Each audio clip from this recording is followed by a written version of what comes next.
Ravanaprabhu re റിലീസിനെ ആഘോഷമാക്കി Mohanlal ആരാധകർ. 4K അറ്റ്മോസിൽ ഇന്നു മുതലാണ് രാവണപ്രഭു വീണ്ടും പ്രേക്ഷകർക്ക് മുന്നിലെത്തുന്നത്. ഇതിനു മുന്നോടിയായി ഇന്നലെ എറണാകുളം കവിതാ തിയേറ്ററിൽ പ്രത്യേക ഫാൻ ഷോ സംഘടിപ്പിച്ചിരുന്നു. വമ്പൻ വരവേൽപ്പാണ് സിനിമയ്ക്ക് ലഭിച്ചത്. രാവണപ്രഭു റീ റിലീസിനെ ആഘോഷമാക്കിയിരിക്കുകയാണ് മോഹൻലാൽ ആരാധകർ. നൂതന ദൃശ്യശബ്ദ വിസ്മയങ്ങളുമായി 4K അറ്റ്മോസിൽ ഇന്നു മുതലാണ് രാവണപ്രഭു വീണ്ടും പ്രേക്ഷകർക്ക് മുന്നിലെത്തുന്നത്. ഇതിനു മുന്നോടിയായി ഇന്നലെ എറണാകുളം കവിതാ തിയേറ്ററിൽ പ്രത്യേക ഫാൻ ഷോ സംഘടിപ്പിച്ചിരുന്നു. വമ്പൻ വരവേൽപ്പാണ് സിനിമയ്ക്ക് ലഭിച്ചത്. തിയേറ്ററിനകത്തു നിന്നുള്ള ആരാധകരുടെ ആഘോഷങ്ങളുടെ വീഡിയോയും ചിത്രങ്ങളും ഇതിനോടകം വൈറലാണ്. മോഹൻലാൽ ആരാധകർക്കായി പ്രത്യേക മാഷപ്പ് വീഡിയോയും തിയേറ്ററിൽ പ്രദർശിപ്പിച്ചു. സരയു, കൈലാഷ് ഉൾപ്പെടെ നിരവധി സിനിമാ താരങ്ങളും ഈ ഷോയിൽ പങ്കെടുത്തിരുന്നു.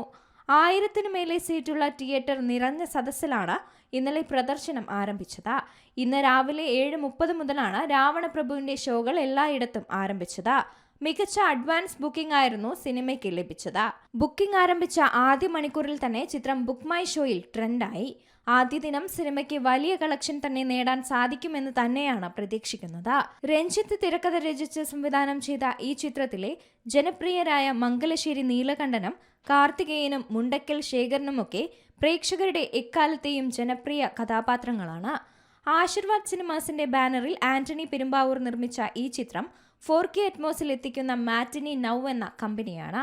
മംഗലശ്ശേരി നീലകണ്ഠൻ, കാർത്തികേയൻ എന്നിങ്ങനെ ഇരട്ട വേഷങ്ങളിലായിരുന്നു മോഹൻലാൽ സിനിമയിലെത്തിയത്. വസുന്ധര ദാസ്, രേവതി, ഇന്നസെന്റ്, നെപ്പോളിയൻ, വിജയരാഘവൻ, NF വർഗീസ്, സായി കുമാർ, സിദ്ദിഖ്, മനോജ് K ജയൻ, ജഗതി ശ്രീകുമാർ, ജഗദീഷ്, സുകുമാരി, മഞ്ജു പിള്ള തുടങ്ങിയവരായിരുന്നു സിനിമയിലെ മറ്റു പ്രധാന കഥാപാത്രങ്ങളെ അവതരിപ്പിച്ചത്. Entertainment desk, Zee Malayalam news. ഏറ്റവും പുതിയ വാർത്തകളും വിശേഷങ്ങളും വിരൽത്തുമ്പിലറിയാൻ സി മലയാളം ന്യൂസ് എല്ലാ ഡിജിറ്റൽ പ്ലാറ്റ്ഫോമുകളിലും ലഭ്യം.